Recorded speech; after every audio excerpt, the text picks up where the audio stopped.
अच्छा क्वेश्चन क्या अपना आरके लिमिटेड बॉट मतलब purchase okay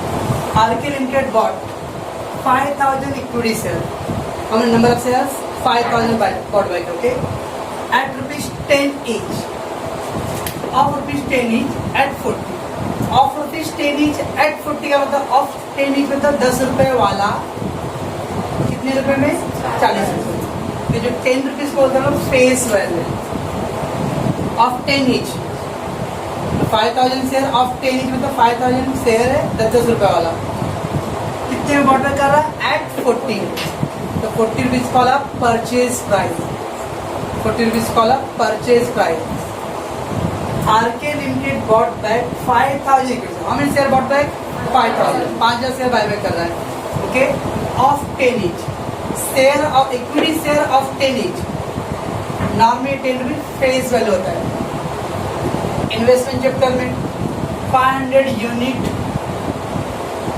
of rupees 100 each 100 क्या फेस वैल्यू से ओके तो नाम में ये गाड़ी 10 रुपीज का फेस वैल्यू ऐसे इक्विटी शेयर का नॉर्मली कितना फेस होता है 10 और preference share 100 preference share 100 40 each that 40 is वाला purchase price that means RK limited 5000 share purchase कर रहा है एट रुपीज 40 10 वाला 40 रुपये खरीद रहा है ओके कंपनी सोल्ड इन्वेस्टमेंट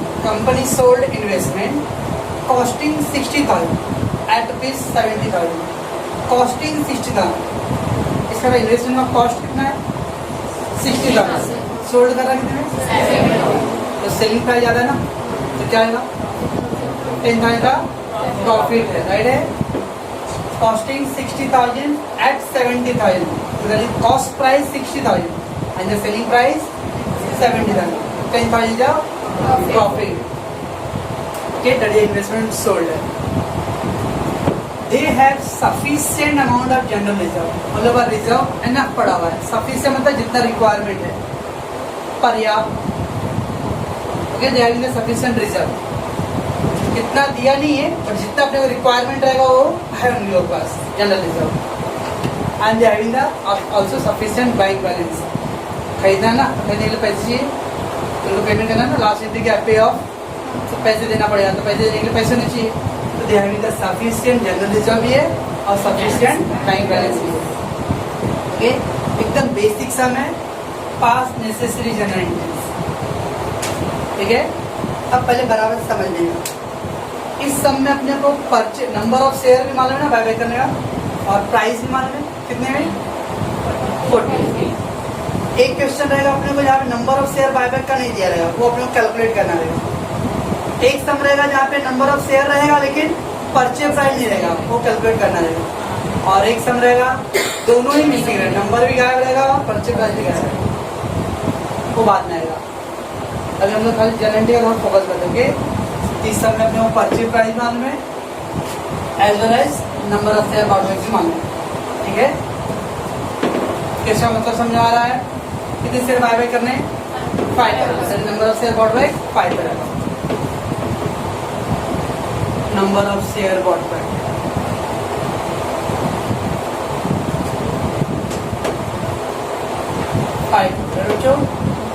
उसका फेस वैल्यू कितना है 10 जब फेस होता है क्यों जो एंड द कॉस्ट प्राइस कितना है सॉरी परचेज प्राइस कितना है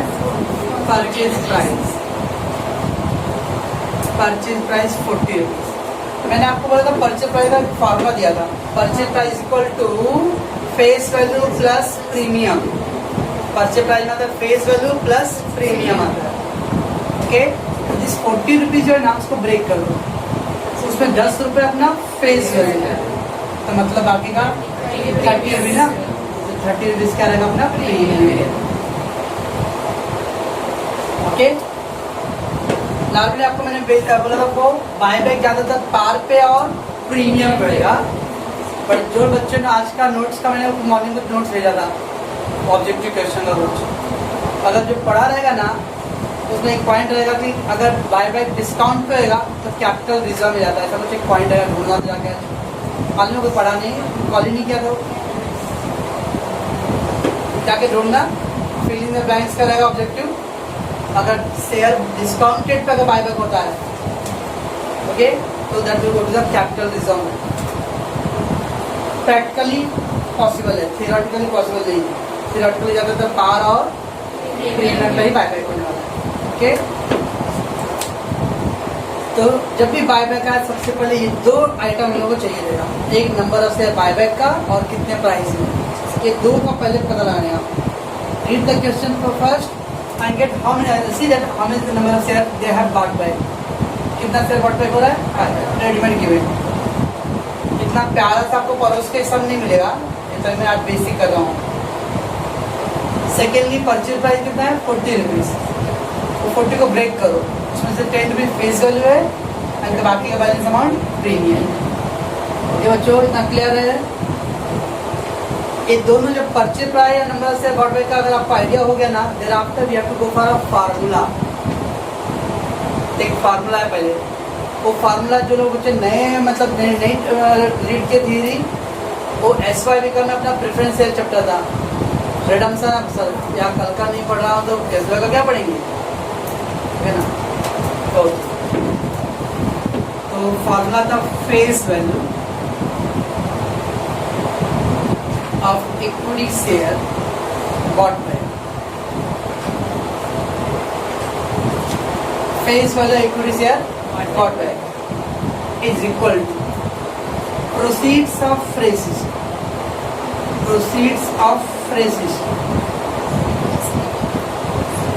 तो जो प्लस फ्री रिजर्व था, फ्री रिजर्व, तो फ्री रिजर्व में आता है security premium plus divisible profit.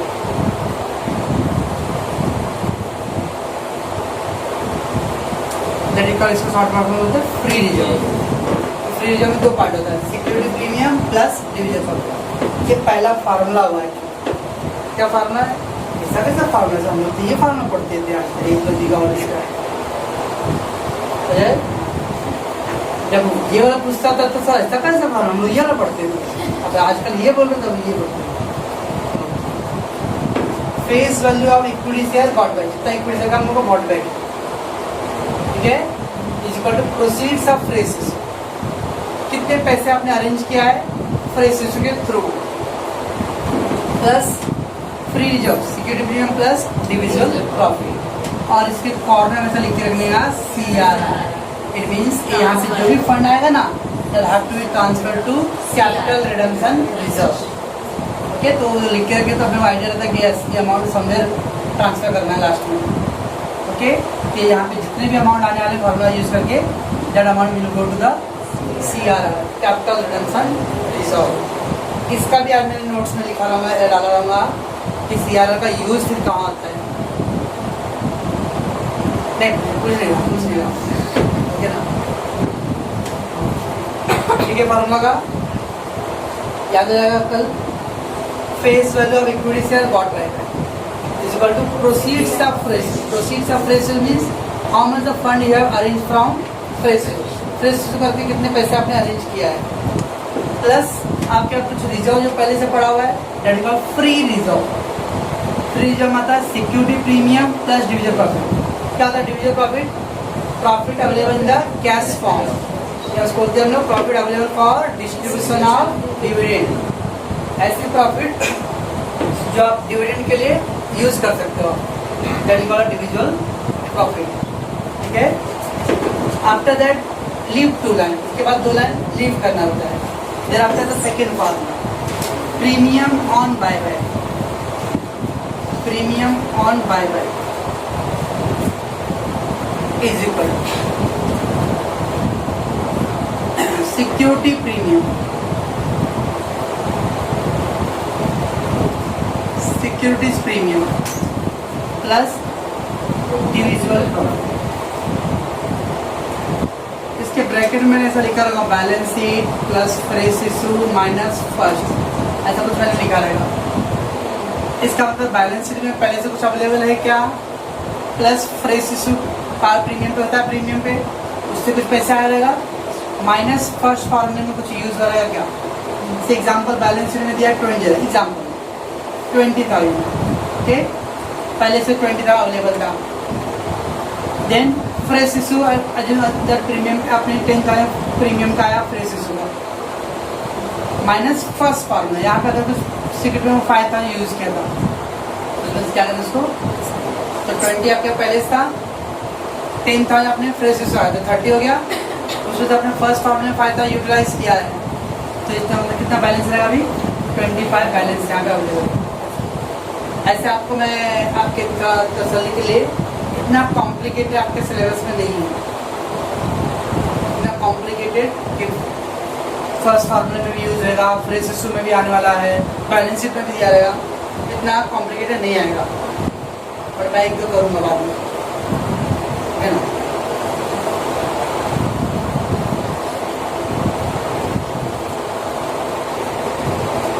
तो हाउ टू स्टार्ट, तो कोई भी सम बच्चों, सबसे पहले after reading the question get the knowledge how much share you have bought by, कितने शेयर आप खरीदते हो उसका पहले नॉलेज होना चाहिए, and what rate that you purchase price. ये दो हो गया। उसके बाद ईमानदारी से क्या करना है, फार्मूला अप्लाई करना है। ओके, ये फार्मूला है, face value of equity of bought by is equal to proceeds of fresh issue plus free reserve that is called security premium plus dividend. Leave two line and then premium on buyback is equal to security premium. Okay, आप ये अगर नहीं भी लिखे चलेगा बाद में धीरे-धीरे आएगा तो security premium plus ठीक है बच्चों। पहले फार्मूला कैलकुलेट करके अमाउंट निकालना, उसके बाद हम लोग को जर्नल एंट्री करनी है। सवाल में क्या बोल रहा हूँ, सम कैसे स्टार्ट करेंगे, सम स्टार्ट करने पहले तो क्वेश्चन रीड करो ऑब्वियसली, रीड करके सबसे पहले अपने माइंड में क्या होना चाहिए focus, number of share bought by. Okay, क्योंकि अगर नंबर से बॉट बाय नहीं रहेगा ना तो जो हम लोग लिमिट का पढ़े ना अभी जो लास्ट 2 वीडियो गया है वो सब करना पड़ेगा। जो लिमिट का वीडियो लिमिट पढ़े ना, limit purchase price given not given, वो सब रूल करना पड़ेगा। तो अभी टाइम है, मैं 2-3 साल पहले ऐसे करूँगा, उसके बाद बताऊँगा। ठीक है, तो number of share bought by है, देन परचेज प्राइस भी है, यस इमीडिएटली परचेज प्राइस है उसको ब्रेक कर देना। उसमें फेस वैल्यू कितना है प्लस प्रीमियम कितना है, तो फेस वैल्यू 10 रुपीज़ है और बाकी का बैलेंस। सर मैं कब से सोच रहा हूँ ये प्रीमियम 30 रुपये से आया, बेटा 40 में से 10 घटाया हूँ। ठीक है, ठीक है चलो इसको लिखो तो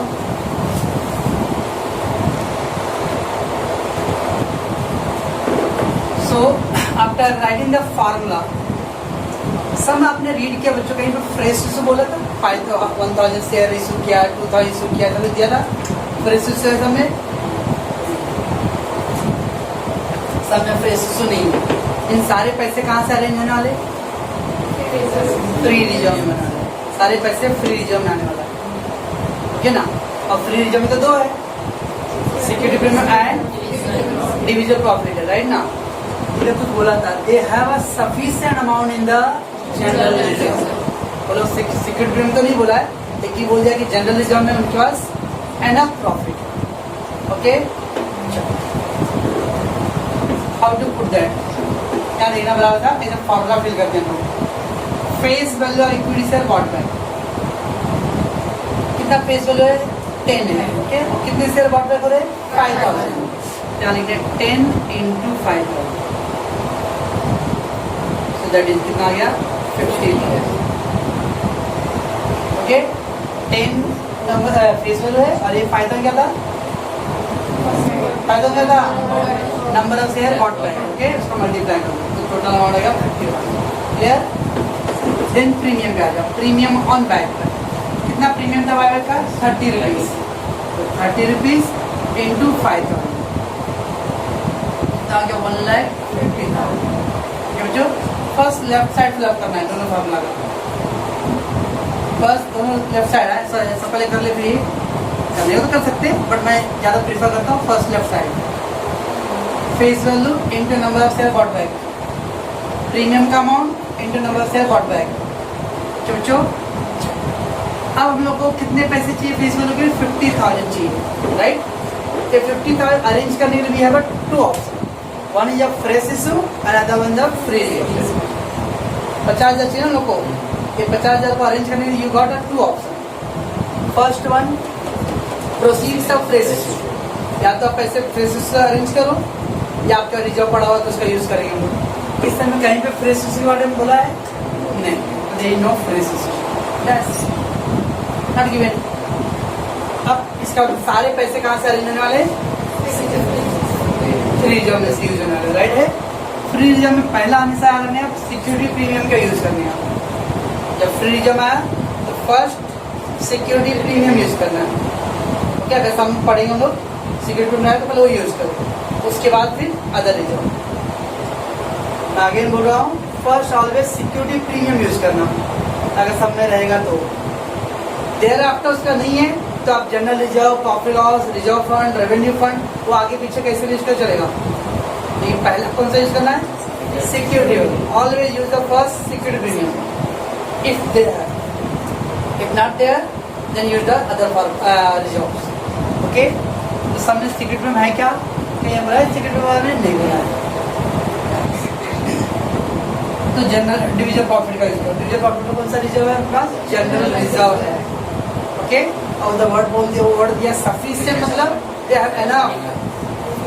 तो हम लोग को टेंशन है कितना है, तो फिर सोचते हैं कितना रहेगा यार, हमको क्या मतलब जितना रिक्वायरमेंट उतना है ना. जैसे कितना लिख दूँ?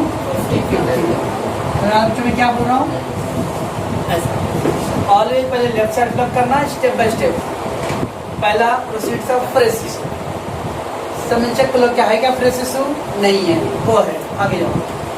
सिक्योरिटी प्रीमियम है, सिक्योरिटी प्रीमियम नहीं है वो है. डिविजन फंड सब में नहीं है तो खड्डे में जाओ. फिर लास्ट यहीं पे यहाँ के बाद आगे आगे दुनिया नहीं है. ओके. That's it. अब हम लोग को प्रीमियम के कितने पैसे चाहिए? 1,50,000 we need. Right. Again we have to go for first security premium. Is there? सुना है क्या कहीं पे? नहीं. बराबर. इसका मतलब अगर ये 150 भी कहाँ से चाहिए? डिविजन प्रॉफिट का यूज करना है. डिविजन प्रॉफिट कौन सा है? General reserve. क्या साइड में लिख लेगा. इसका तो उसका हमने यूज जनरल रिजर्व में से किया है. ओके. वैसे यहाँ पे भी कितना पूरा 1,50,000 का है. ये भी कहाँ से आएगा? General reserve. ओके. एक बार ये फॉर्मूला फिलअप कर दिया तो एंट्री तो एकदम ऐसे फॉर्मेलिटीज है. कैसे करना है फॉर्मूला फिलअप? पहला फेस वैल्यू बॉट बैक में पहला लेफ्ट साइड का face value into number of share bought back. मुझे नहीं समझ में आ रहा कुछ? करता जी फेस वैल्यू 10 रुपीज और number of share bought back. Okay. 50,000 हो गया. प्रीमियम का कितना था? 30 rupees. 30 rupees into again number of share bought back तो 1,50,000. ऑलवेज एकदम अपने स्टेप पे जाने का. स्टेप पे जाएंगे तो 3 घंटे पूरा सवाल रहेगा. Proceeds of fresh issue. अगर फ्रेश इशू रहेगा तो करेंगे, नहीं है. ओके. फिर पहला ऑप्शन क्या करना है? सिक्योरिटी प्रीमियम का. अगर रहेगा तो उसका यूज करो. तो ऐसा रहेगा इसके अंदर 10,000 रहेगा तो ठीक जितना रहेगा पहले 10,000 यहाँ यूज कर लेंगे हम लोग. और कितना कम पड़ेगा? फिर 40,000 कम पड़ेगा. 40,000 में से ले लेंगे फिर. ओके. तो मैं पहला बेसिक सम कर रहा हूँ. तो there is no security premium available. So go for a division profit. Which division profit we have? General reserve sufficient. Okay बच्चों. कुछ बच्चे जो भगवान ने जिसको ज़्यादा एक्स्ट्रा दिमाग दिया है ना, ओके, वो ज़्यादा दिमाग रहे हैं. वो सोच रहे हैं सर 10,000 रुपये और है प्रॉफिट लॉस का. कुछ याद आ रहा है? इन्वेस्टमेंट सोल्ड क्या है? इन्वेस्टमेंट सोल्ड किया तो 10,000 प्रॉफिट भी आया है. ओके. तो कुछ क्या हो सर डिजाइन बनाए क्या? 10,000 प्रॉफिट लॉस में 40,000 जनरल रिजर्व में से क्या जरूरत है? जब जनरल रिजर्व में अनफ है तो कोई जरूरत नहीं है. लेकिन कुछ बच्चे एक्स्ट्रा जो होते हैं ना दिमाग वाले वो ऐसे सोचेंगे टाइम पास करने के लिए. जब आपको वर्ड दे दिया जाए ऐसा तो नहीं बोला कि हर एक रिजर्व का यूज कर थोड़ा था. ओके. ऐसा का मान लो जनरल रिजर्व में दिया था 40,000 रुपये या 44,000 कम पड़ा 6,000 तो 6,000 रुपये हम लोग प्रॉफिट लॉस में से यूज कर सकते थे. ओके. बड़ी समय जनरल रिजर्व में सफिशिएंट फंड है तो हमें उसका ज़्यादा सोचना नहीं है. ठीक है. कुछ ये बच्चे कुछ मैंने अपने बचपन में सोचा हूँ जितना लाइन का जनरेटिव करो उतना मार्क्स ज़्यादा मिलेगा. तो profit loss account debit, general reserve account debit, 2 debit हुआ ना, आधा अमाउंट दे दूँगा मिले इसके, ऐसा कोई जरूरी नहीं है। ओके, ये 50,000 एंड देन प्रीमियम का 1,50,000 चाहिए, राइट। दोनों सिक्योरिटी अवेलेबल रैस, तो पूरे पैसे वापस कहाँ से आएगा, डिविजन प्रॉफिट। कौन सा डिविजन प्रॉफिट अवेलेबल है, बच्चों समझ में आ रहा है। अजय 10-5% समझ में आ रहा है, पक्का।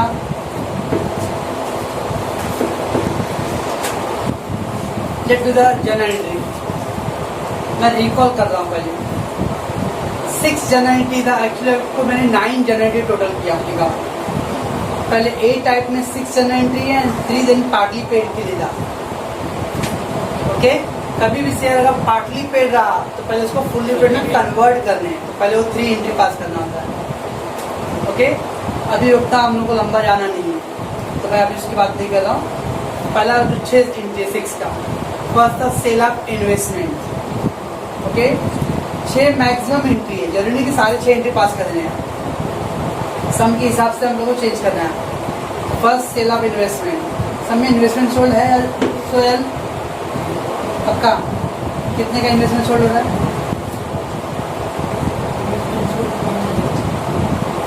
पक्का श्योर, स्टॉक कर दूँ। 60,000 कॉस्ट है, 70,000 का सोल्ड हो रहा है, मतलब इन्वेस्टमेंट सोल्ड है, तो उसका एक एंट्री करना है, right. Second the fresh issue है, क्या सबने फ्रेश इशू बोला कहीं पे, तो हम लोग नहीं करेंगे। ओके, 6 मैक्सिमम एंट्री है, इट डजंट मीन कि वो सारे एंट्री आएगा, जितना रहेगा उतने करने का, फ्रेश इशू नहीं है। फिर बायबैक का तो चैप्टर ही, तो बायबैक का कंपल्सरी रहेगा ही। देन प्रीमियम का है, प्रीमियम ऑन बायबैक, तो प्रीमियम भी था ना, जब 1,50,000 का आ रहा था, तो प्रीमियम का भी एंट्री करना है। फिर आता है ट्रांसफर टू CRR, इधर पे देखो, इधर कोने में यूज करेंगे हम लोग, तो CRR में ट्रांसफर। ओके, एंड लास्ट में पे ऑफ। ओके, तो 6 एंट्री मैक्सिमम है क्वेश्चन के हिसाब से। ज़्यादातर केस में मैं बोलूँ, first investment sold, fresh issue और ट्रांसफर टू CRR कौन सा था, 5वां पॉइंट। तो 125 बस नंबर ए कभी कभी नहीं रहेगा, तो 3, 4 और क्या बच गया 6, 346 बस नंबर रहेगा कंपल्सरी। ये 3 एंट्री कंपल्सरी रहना, एंट्री नंबर 3, 4 एंड 6 ये हर सब में कंपल्सरी रहेगा। बाकी जो 125 बस नंबर है ये कंपल्सरी नहीं रहेगा, कभी कभी ऑप्शन, समटाइम इन्वेस्टमेंट सोल्ड का रहेगा, फ्रेश इशू नहीं, समटाइम फ्रेश इशू रहेगा, इन्वेस्टमेंट सोल्ड नहीं रहेगा। सर आपने फ्रीज का क्यों बोला, समटाइम ऐसा रहेगा कि पूरे पैसे उसने फ्रेश इशू से अरेंज कर लिया रहेगा, फर्स्ट फार्मूले में, proceeds of fresh issue plus free reserve ना। अगर मैं सारे पैसे फ्रेश इशू से अरेंज कर लेता हूँ तो फ्री रिजर्व का यूज नहीं करना है, तो जब फ्री रिजर्व का यूज नहीं हुआ रहेगा तो उसका CRR में ट्रांसफर नहीं करना है। ओके, ये जो 125 एंट्री नंबर 1, 2 एंड 5 ये ऑप्शनल है, क्वेश्चन देखना पड़ेगा। 346 का जो एंट्री है वो कंपल्सरी है, हर सब में रहेगा, ठीक है।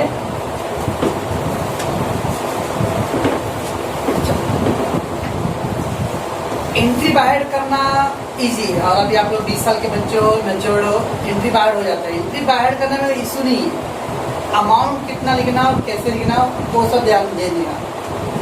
ओके, तो लेट्स कम जनरल आर के एंट्री। तो पहला entry sale of investment. Okay, sale of investment. अब सेल ऑफ इन्वेस्टमेंट का बच्चों एंट्री क्या था, नॉर्मल पहले cash account debit to investment, what is coming in cash, what is going out investment, cash bank to investment. अब देखने अपने profit हो रहा है कि लॉस हो रहा है, अगर प्रॉफिट तो profit loss account credit side, loss profit loss account debit side, no profit no loss, जो प्रॉफिट लॉस अगर हुआ ही नहीं है तो प्रॉफिट लॉस एंट्री नहीं करना है। ओके, इन्वेस्टमेंट सोल्ड है, कॉस्ट कितना था उसका 60,000 और सेलिंग प्राइस कितना है 70,000। तो स्वेल क्या होगा, प्रॉफिट लॉस होगा, तो तो अपना टमाटर बिजनेस भाई। तो प्रॉफिट कितना 10,000 प्रॉफिट है, तो प्रॉफिट लॉस अकाउंट क्रेडिट की डेबिट क्रेडिट है बराबर ना, बस तब एंट्री कर दो। क्या आ रहा अपने पास कैश, तो कैश में अकाउंट डेबिट, ओके कैश में account debit right. To what is going out investment, so investment goes out हो रहा है, तो इन्वेस्टमेंट अकाउंट क्रेडिट राइट। और अपने प्रॉफिट हो रहा था तो कहाँ लिखो क्रेडिट साइड में profit and loss account.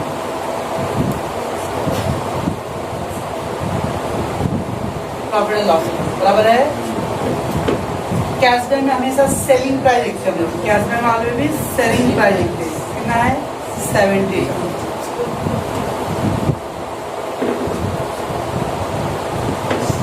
Investment cost price कितना cost price 60,000 and you got 10,000 clear है। और लॉस होता तो कितना एक प्रॉफिट उसको ऊपर डेबिट करिए बराबर है। तो cash bank account debit to investment to output. मैं एकदम स्लो बेसिक जा रहा क्योंकि बहुत सारे बच्चे थियरी का बात मोड़ नहीं करते। तो being investment sold, okay investment sold. Second था फ्रेश इशू, तब में फ्रेश इशू हुआ था नहीं हुआ था तो नहीं करेंगे एंट्री, फॉरगेट दैट। फिर क्या आएगा buy back, okay buy back.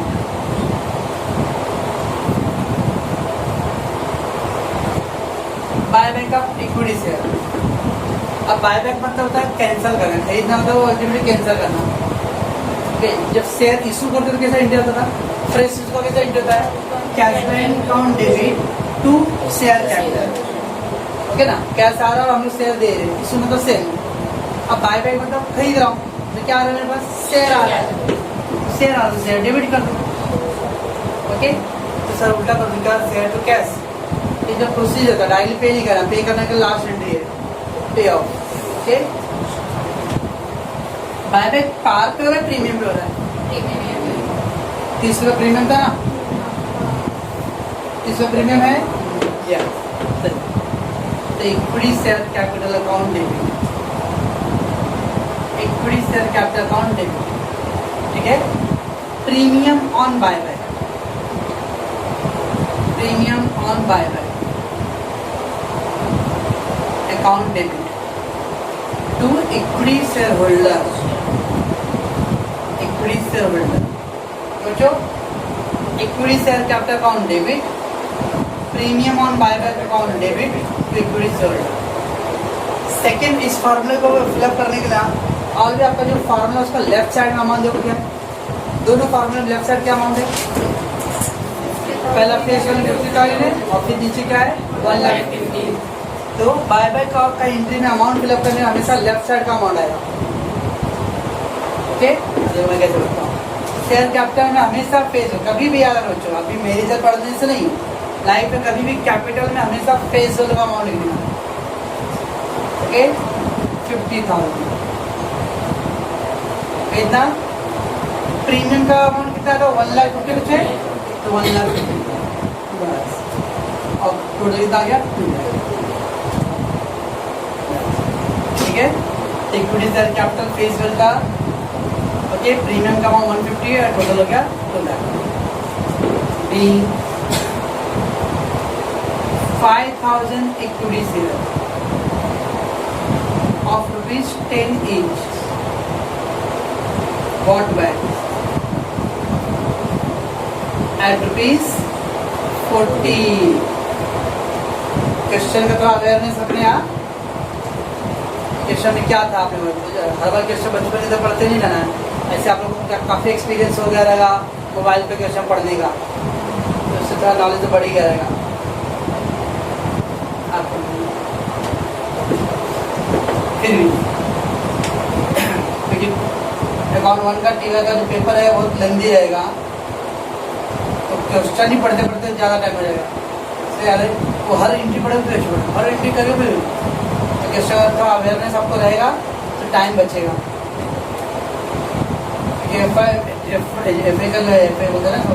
Finance 10 में से 9 बच्चे का रोना ये सर एजुकेशन आज सर आपने कहा तो हो जाएगा था सर, छोड़िए टाइमिंग। एफए का सबसे बड़ा प्रॉब्लम वो टाइमिंग का है। चलो ओके ओके, बाय बैक हो गया। बाय बैक के बाद क्या था? मीटिंग द प्रीमियम था। जब प्रीमियम और बाय बैक लिखे हो तो मेरे तो मीटिंग द प्रीमियम भी रहेगा। सर वो कहाँ दिया रहेगा, ये लिखा ना आपने। जब प्रीमियम का अमाउंट लिखे हो आपने तो अपने से उसको प्रीमियम को एडजस्ट करना पड़ेगा ना। तो देखो फार्मूला आपने राइट साइड में क्या यूज किया? सिक्योरिटी में यूज किया है कि जनरल कितना यूज किया हो? प्रीमियम की बात करें, प्रीमियम सेकेंड फार्मूले में है। ओके, वो जो फर्स्ट फार्मूला 50 है उसके उधर कोने में CRR लिखे हैं, उसके लिए वो अमाउंट है। फर्स्ट वाला जो डिजिटल प्रॉपर्टी यूज कर रहे हो वो CRR में जाने वाला है। ओके, जब प्रीमियम की बात करो तो सेकेंड फार्मूला देंगे यहाँ। बाय बैक के लिए लेफ्ट साइड का पूरा, प्रीमियम के लिए सेकेंड फार्मूला, ट्रांसफर के लिए कॉर्नर में राइट साइड पहला फार्मूला का कॉर्नर। बाय बैक का एंट्री में अमाउंट फिलअप करने के लिए लेफ्ट साइड का पूरा दोनों फार्मूला। मीटिंग द प्रीमियम के लिए सेकेंड फार्मूला का पूरा नीचेगा। एंड ट्रांसफर में करने के लिए कोने में पहला फार्मूला का कॉर्नर। लॉजिक याद रखना। ओके, चलो मैं आगे। थर्ड एंट्री है मीटिंग द प्रीमियम।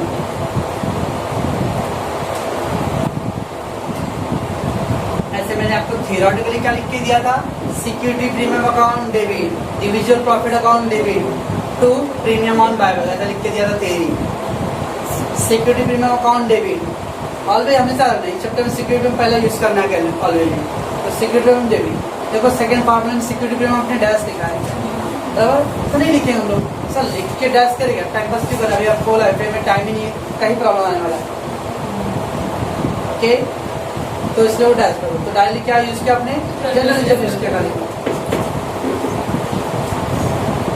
तो एंट्री क्या आया? General reserve account debit. Okay, तो general reserve account debit to premium on buy back.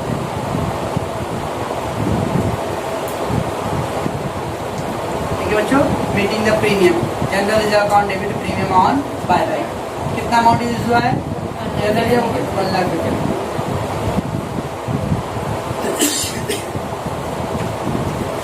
Being premium met,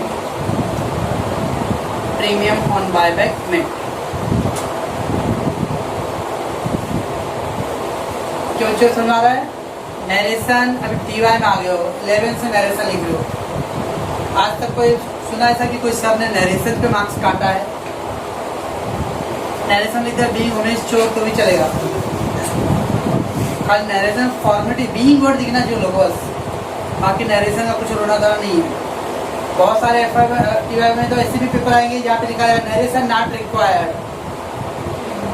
okay, सब में देखिए टाइम पास कर लिखते सब मेरा सेकेंड कैसे छुड़ गया, देख रहे हैं क्वेश्चन अच्छे से। नरेशन नॉट रिक्वायर्ड, वो 6 लाइन बचता था, 6 लाइन में 6 ऑब्जेक्टिव कर जाता था अपना।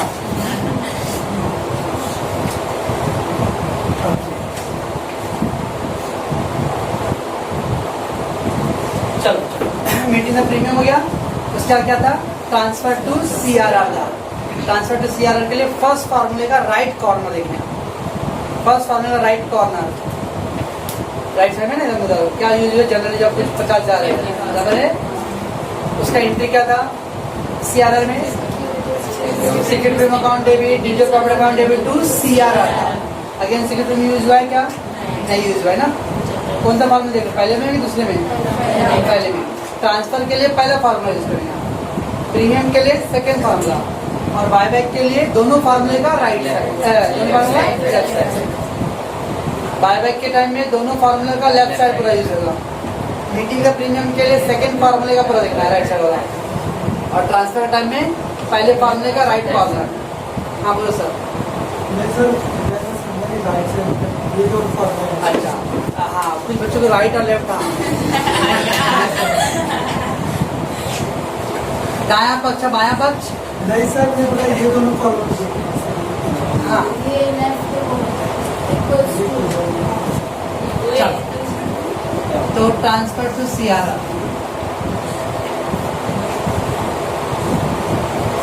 तो transfer to CRR security premium account debit, लेकिन सिक्योरिटी प्रीमियम यूज नहीं किया उन्होंने, forget that. Again general reserve, तो general reserve account debit okay to CRR. Exam में हो सके तो इसका फुल फॉर्म लिखना, एग्जाम में हो सके तो फुल फॉर्म लिखना। मैं भी अपनी गलती सुधार दूंगा, अगले पेपर में लिखूंगा फुल, आप लोग भी लिखना फुल। बोलते से आपको लिख दिया सियारा, और एग्जाम में फुल लिखना। कि कुछ ट्रेडिशनल सर रहेंगे अगर प्रोफेसर तो काट देंगे मार्क्स, ओके ना। ऐसा मॉडर्न जमाने के रहेंगे तो चलेगा, लेकिन टीवा के पेपर ज़्यादातर बुजुर्ग आत्मा लोग चेक करेंगे।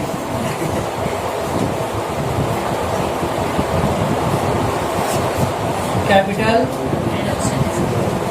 रिडम्पशन रिजर्व के बच्चों कितना अमाउंट लिख लूँ, कितना यूज किया, फार्मूला लिख रहे हैं प्रैक्टिकल फार्मूला देखो कितना यूज हुआ। पहले फार्मूला में राइट साइड में 50 का यूज हुआ, okay. Being general reserve transfer to CRR, बच्चों जनरल रिजर्व को आपने क्या किया, सियारा में ट्रांसफर किया, राइट। एंड लास्ट वन क्या बच्चों, पे ऑफ। अब पे ऑफ करना बच्चों, क्या पे ऑफ का एंट्री बच्चों, क्या कैश बैंक, कौन है भाई cash bank, share holder fund to cash bank,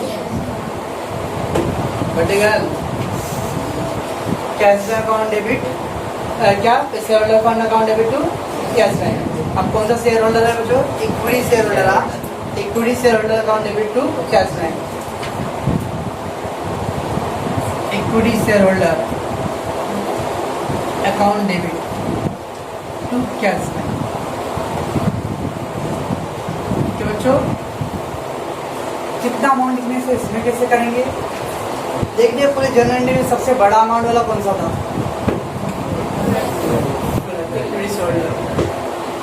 कोई जनरल में सबसे बड़ा अमाउंट रहा वही रहेगा 99%। और बाय बैक में देखिए ना इक्विटी होल्डर कितना लेते हैं, 2 लाख है, 2 लाख इक्विटी शेयर होल्डर को वही वाला है। हाँ वही अमाउंट लिखना, बाय बैक का जो इक्विटी होल्डर का अमाउंट। ऐसे चलिए राइट साइड में जो सॉरी लेफ्ट साइड में क्या था, 50,000 फेस वैल्यू का था और 1 लाख का प्रीमियम का था। टोटल कितना पे करना है, 2 लाख पे करना है। वैसा भी नहीं समझता है, कितना शेयर अपने बाय बैक किया था, 5,000 और 40 रुपए का एक ना, 40 था, तो 5,000 इंटू 40, 2 लाख की जगह 5,000 से 40 के हिसाब से खरीदा तो 2 लाख रुपए पे करना है। 5,000 से बाय बैक हुआ है और 40 रुपए के हिसाब से था, तो टोटल 2 लाख रुपए करना है। तो हमने उसका ब्रेक किया ना, 50,000 रुपये फेस वैल्यू, 1.5 लाख रुपये प्रीमियम, टोटल मिला के 2 लाख रुपए, ओके। बाय बैक का इक्विटी होल्डर का जो अमाउंट है ना वही आएगा पे ऑफ, ठीक। 2 lakh being equity shareholders paid off at buyback, buyback के टाइम में आपने लोगों को पे किया।